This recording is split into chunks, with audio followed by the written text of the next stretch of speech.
will be my final video before the Escape from Meriden run in 2 weeks' time, and it's a night run again. It's just approaching midnight now. Now I know I'm going to pronounce this incorrectly, but Kletikiro Hotel here near Aberystwyth. I've got a 20-mile circular route. The first 2/3 of it is on the road going round towards Aberystwyth, and then the last third of it is off-road, and hoping to arrive back about 8 AM. Again, I'm going to be taking it slowly, and I'm talking very quietly because our internet has gone down here. I'm away with a whole bunch of friends. Our internet has gone down, so everybody's gone to bed except me. So let's start this just gear-wise. Now it's the 3rd to 4th now of November, so it's quite cold. I've got 2 underlayers here, waterproof layer, reflective layer, because I say quite a lot on road, and some of it there are no pavements, which is not great. And I have down here a spare torch of a main head torch, dog toys, which I'm not going to take with me, not my dog. In my tiny rucksack here I just have a couple of bottles of water. Now 4 layers are maybe too much, but I can take layers off as and when, if need be. Definitely for now keeping the reflective layer on, the waterproof layer. I may be able to take that off, depending on how people want to get going. But probably around about 4 AM it's looking likely to start raining, about 50-60% chance. So let's get going.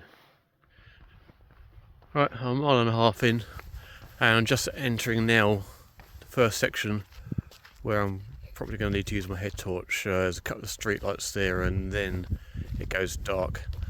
I'm a little concerned about this head torch. I used it for the first couple of 100 metres. It doesn't seem that bright, but it does have a red light on the back of it, so at least traffic will see me coming. I just may not have very good visibility in front of me, and that was on maximum brightness, and on maximum brightness it lasts about 3 hours. So I am going to be using the backup head torch, which I've got spare batteries for, so that's not a problem. I just need to be aware of that, and I also have a battery power bank so that I can sit around and charge it for a little while if I need to, or even have it plugged in while I'm running. Anyway, lots of options. Let's stick my head torch on and head off into the dark. These are the last signs you want to see when you're walking on an unlit road with no path at 12:30, 1 o'clock in the morning. National speed limit signs. Although, to be fair, I haven't seen any traffic along this road in 10 minutes of walking along it, so I can just duck out and walk along on the grass bit just next to me there, if anything does come along. So yeah, I'm going to pay attention to the road anyway and not record anything just for the duration of this bit. Right, just arrived at Capel Bangor railway station, which is part of the Vale of Rheidol, is it? I know I'll have pronounced that wrong. Some Welshman's going to pipe up and be really angry with me.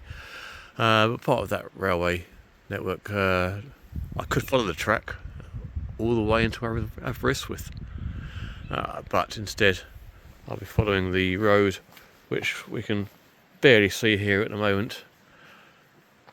Following this road around, which runs parallel to the station and the railway line.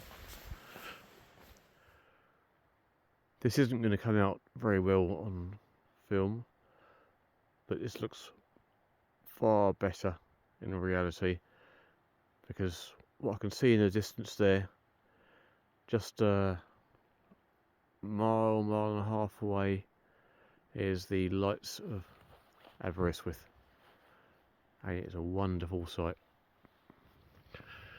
Well, I'm 10 miles in, got a few observations and a tip. First observation is that I started off wearing 4 layers, and I've been surprisingly warm. The temperature outside is about 6 degrees. Now if I was running, because I was walking all of this, if I was running, I'm pretty sure I'd be absolutely roasting in this. Now certainly for the first 8 or 9 hours, I'm planning on mostly walking. So if the temperature is about the same and the wind is about the same, then this is probably about right. Let me just stop and back up so I've got some light. So yeah, that's probably about right. Also, traffic. I've maybe seen 40 cars perhaps in 10 miles. Obviously not all of this has been on the road, but quite a bit of this has been on road. Back in Kent when I did the same thing, I'd have seen 40 cars in 10 minutes. So certainly from a peace side perspective,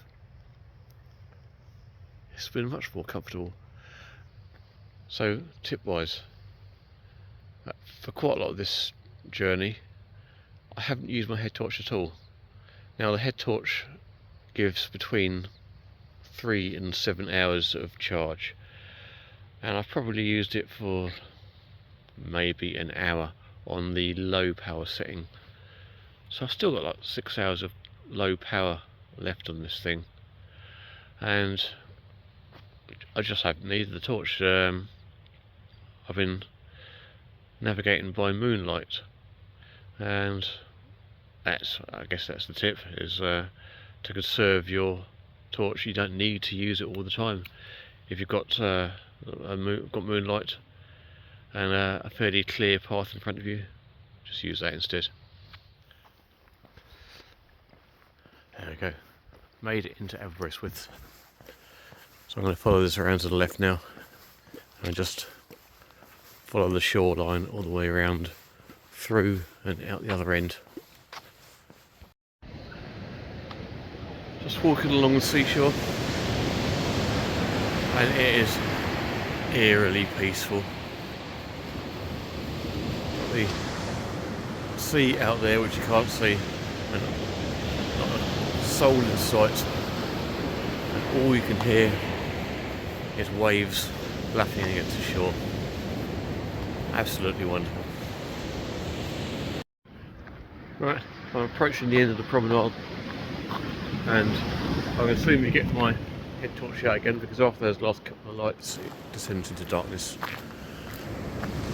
And how am I feeling? My right leg is feeling tense. It feels like I need to stretch it out. Now I don't know if this is because I've been walking, or because I'm tired. Maybe that has something to do with it. Maybe I'm low on salt. Who knows? I need to analyse this a bit further in the cool light of day. And I've kind of been dreading this bit because it's going to be pitch black.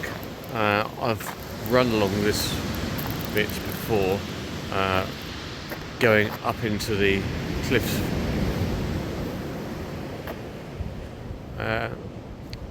So I've been kind of dreading this bit. I've run not this bit here, but towards the other end. Lots of sharp climbs. There's going to be no light whatsoever. It's quite treacherous. it's going to be wet.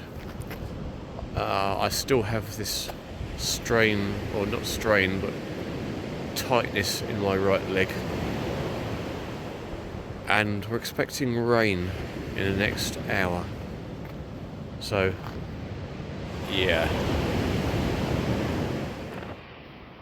Well, I'm putting a lot of faith in my head torch at the moment, because this is the path I'm on. And look across here. And that is sheer drop over there. Straight onto God knows what. Can't even see what's down there. I'm about 15 miles in now and haven't recorded anything for a couple of miles, and that's the reason why. Because one misstep and I'm over. So I will stop recording this and probably record something in a couple of miles when it's a little safer. It needs to be a bit quieter because this is residential and it's 6 AM and people may not be appreciative of some idiot vlogger waking them up at this time of morning. So anyway, thoughts on this night run as I enter the last mile. Certainly felt easier than last time, even though physically it was more challenging. And certainly that bit where I said that I was going to stop recording around about mile 15, 16. Yeah, I really thought I was punching my card out then. There are a couple of areas where it was muddy as hell and just a slight slip or slide and I'm going over the edge. I've done a lot of dangerous, stupid things in my time, but that is the closest I've ever felt to actually completely losing it. Anyway, I didn't, so all good. I'm feeling a lot more confident. I didn't go through the emotional turmoil that I went through last time. I mean, for one thing, there's hardly any traffic to get angry at, which was always a bonus. But I think maybe my body's got used to the idea of me actually staying up all night. So then I've been out since midnight till 6:10 now, and I still feel good. I still feel like I can keep on going, even though I know when I get back I'll need to jump straight into bed, just because otherwise it'll screw up my entire Saturday as well.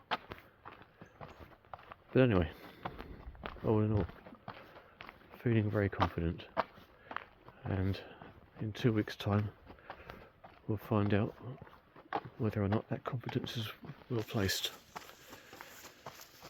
So for the last time till the actual race, signing out.